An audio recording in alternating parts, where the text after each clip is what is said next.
Hi guys, we are here today with Robin Bilson. She's gonna let us plant her raised beds for her.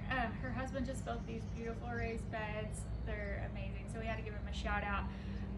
So first we're gonna talk about the things that we're gonna do to prep the soil. There's lots of ways to do this, but we found one of the best ways is to add layers, kind of like a lasagna. So the bottom layer, you can add hay, leaves, grass clippings. It's going to help drainage and it's going to compost over time. The middle layer is going to be more of your ongoing nutrients, year over year nutrients. We love forest mulch. We stand behind forest mulch. And then the top layer is going to be some of your more immediate type nutrients. And we're going to use raised bed mix by American Compost. We partnered with them, great company. And we're also going to mix in some items here. We got worm castings. Worms are your friend. We got some Yum Yum mix. We do have some root stimulator from Fox Farm, and we will coat the roots with our Mycos. So everyone, I have made some fancy notes, and we actually made a layout, put some thought into placement and how we want it to look and grow. We're going to utilize the trellis for tomatoes and the stuff that's going to get a little taller to help support them. And then on the outer edges, we'll put some of the lower growing things and some, look, pretty zinnias. It's my favorite part. And an onion. Yeah. We'll put that on the B-reel. Yeah. Okay. You can't overdo it on Yum Yum. You can't have too much. It's not going to burn your plants. It's just going to be really good for everything. And then also you can periodically go and sprinkle Yum Yum in once you have an already established bed. It works for everything. Trees and shrubs, vegetables, flowers, all of it. Yum Yum's great. And it's an organic product too. Hey Devin, what tool are you using? Well, Oh my God. this is my planting tools. We got a Milwaukee knife. Very good at breaking up soil and getting in there. And then of course your basic scoop, the submersion ball scoop. We love that company. And we don't need much but our hands really. This is a Fox Farm product. It's called Root Drench. It's basically going to stimulate the roots. It's an organic product. So I have mixed it here with water in our tub truck. You're going to dunk the plant, let it soak up a little bit, and then Devin's going to sprinkle our beneficial fungus on the bottom. And so you're basically doing everything you can to promote a healthy plant, to promote healthy root growth, so you have stronger plants. Are there any flowers that y'all recommend to put in the beds? Yes. So marigolds are good for companion planting. And also, we talked about this earlier because you said that you wanted to do a wave petunia. Yes. And I said, sorry about the trash guy.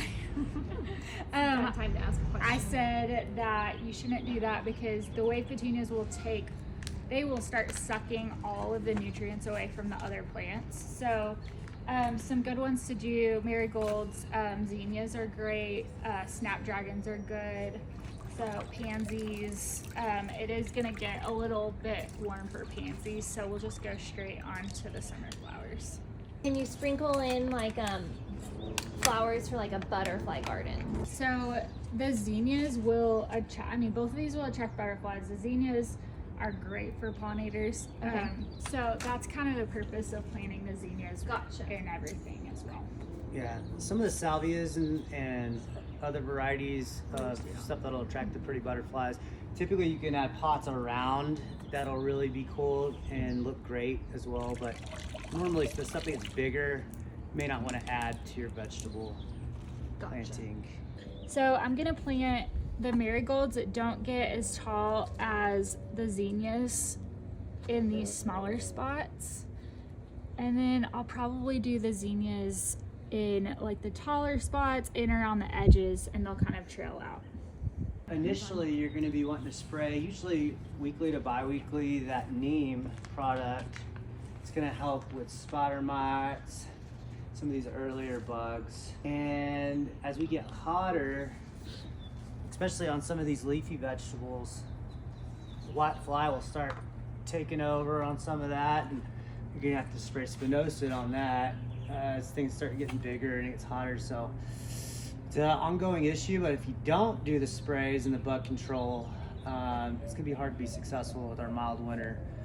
Another good thing is beneficial bugs, ladybugs.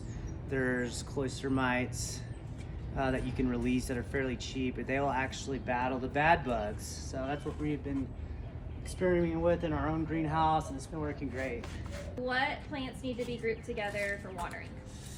So it's typically, the goal is to try to get the watering requirements the same. And so stuff like, obviously you've got your tomatoes and your leafy greens, you're gonna require more water as they get bigger, but your peppers, you know, basil, and some of those herbs that require less, maybe radishes, strawberries require low. Ideally, you're gonna wanna separate those as best as possible, or else you'll end up drowning one or underwatering the other. And so I would also suggest, if you can, there's these little irrigation spigots in here that Daniel put in, lovely Daniel. And that's gonna help too when you go out of town or can't get to it for a certain amount of time where it may need water. You can have it on a sprinkler system. Are vegetables the same as flowers where you're not like, I shouldn't get my watering can and just dump over the top, or do I need to try to get below the... We try to tell people not to water, well, with our water, and it's so hard, we try to tell people not to water over the top. Okay. If you can water from, you know, the ground down, that would be ideal. Okay. Of course, doesn't always work that way, but the more you can do that, I think the better. And then, am I supposed to water vegetables in the morning or at night? I was about to say that. It's like I know all the questions to ask. You should, yeah, you should water in the morning. You just have less. First of all, the evaporation is going to be less because it's not so hot, and the plants are also in like a better state from the cooler night temperatures. They've gotten to rest a little bit, and so they're able to take in water easier. Ooh, a worm. So good. Quick tip is, if you plant a hot pepper, like a jalapeno with a sweet pepper, when everything starts entangling and messing, they all turn to hot. So it's best to kind of separate those and let the hot be the hot and the sweet be the sweet. So we're gonna do that in the two separate beds. We're gonna put hot in one, sweet in the other. Yeah.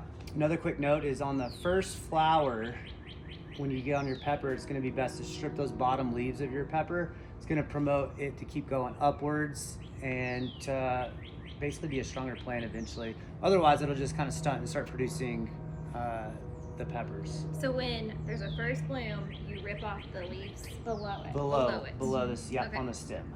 Yep. Gotcha. And it'll keep branching. Cool. So mint is pretty aggressive. It tends to take over everything. So we're gonna do mint in a big pot on its own, and then she can just come out and clip off mint when she wants it, and it won't take over her entire bed. Okay, so this is a fun thing that Robin wanted to do. So she has this really pretty terracotta pot, and since the mint will take over the whole bed, we want to keep that contained. So we planted it in the pot, and she was like, "Can I just sit it in the bed?" And yeah, of course. And it looks cute. So that's a great reminder. Like, do what you want to do. Have fun. You're not creating like a sustainable food source here. We have grocery stores, you know, like, have fun. It's supposed to be fun.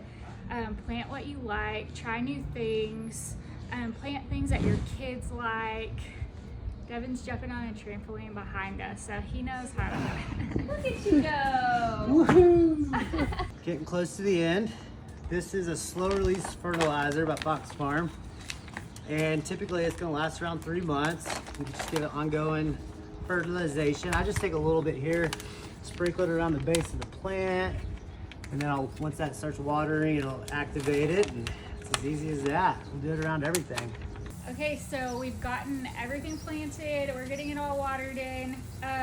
Thank you for following along. We're gonna try to come back in a couple of weeks when everything's more established. We'll talk about how to harvest. Robin will not have killed one of these plants by the time we come back. We have total faith in her. Yeah, me too. Me too. See you in a couple weeks.